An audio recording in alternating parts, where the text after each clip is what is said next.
Welcome back. So we're still looking at the NobSound DJ511. At least that's the file name of the schematic, so maybe that's the model number. So first, I thought, well, it's not even first. It's like, what is this, session like 3 or 4.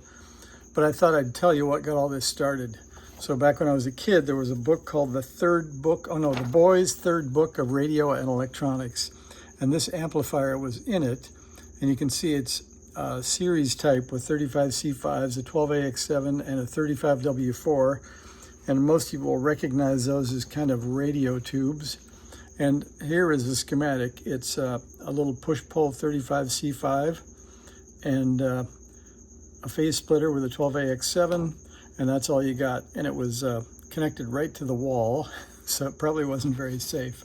But I never got to build it, so maybe that's why I bought this one and I need to build it. So here's a few of the pictures they sent me. So it kind of tells you how to put the filter caps in. Get that up close, I guess. Where the wires go and a few other interesting details. So I'm sharing those. If you buy the amp, you can ask them and they'll send them to you, so it's not such a big deal. But I'm using them for a little bit of a reference. And you can see their amp is wired for 220 because they've got red and black going 2 directions. Well, our amp is going to be wired for 110, at least mine is. So it's 2 reds to 2 blacks. The 2 reds go to the fuse and the switch, and the 2 blacks go directly to the outlet. So that's one of the things we've got going over here. So there is the switch, and there's the 2 blacks going to one side, the red going through the fuse up to the other side. Then let's see if I can get zoomed back, and I think we can turn around and you can see over here that the 2 reds go down to the bottom connection here, and the single red comes back. I've twisted it with the other 2 and it goes down to the bottom right there. So then that's one interesting end. Here's another end that took me about a half an hour to do, which felt sort of ridiculous, but it's important, so we'll get this out of here. So you can see the volume control is here. It's a little tiny detented pot, and they give you a PC board. And there was only one picture where they showed you sort of which direction this goes on. And I assume if you get it backwards, you might have a volume control that turns down instead of up or left instead of right. So they give you a little stereo piece of coax. So I've wired let me get this back up on the bench. I've wired down here, the top, where it's the, these are the ins down here and these are the outs up here. So the ins, left and right and ground, and I added some heat shrink to make it dressed a little better. They come around and they look like that. So ground in the middle and then left and right, top and bottom. So that came out pretty clean. And then to the amplifier piece, I haven't stripped yet, but you can see from the amplifier here. So there's our uncut piece.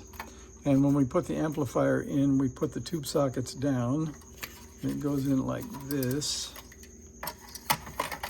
And you can see behind these 2 caps, these are the input caps, there's a left in and right end. So this wire will go around to here, so I'll split that and connect it to maybe to the bottom. And then that gets mounted in here. You can see the tube sockets fit down the holes. Maybe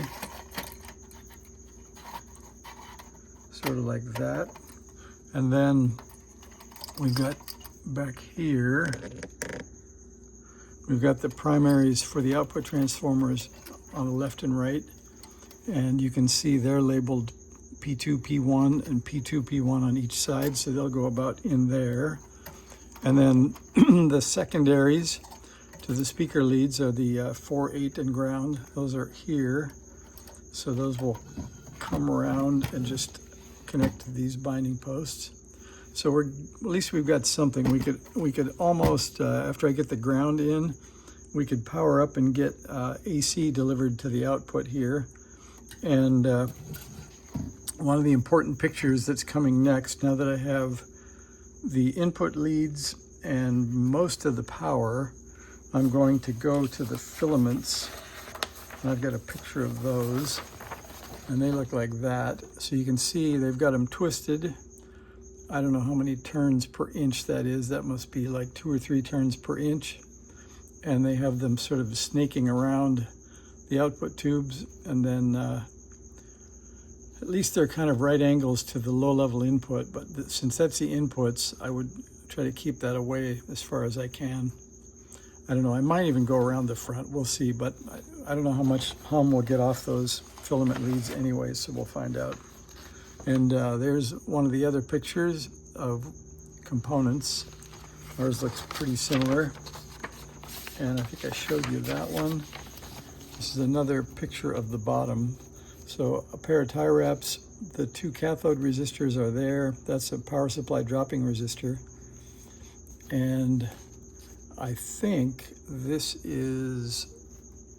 that's the full wave bridge, I think, mounted right to the cap. So it might be nice if I put a binding post or a terminal strip in there. We'll see. I may build it just stock. We'll find out. But we're just about to getting in the 2 cathode resistors and building the power supply and getting those filaments done. So we're getting close. Let me know if you're building one or something like it, and how far you've gotten.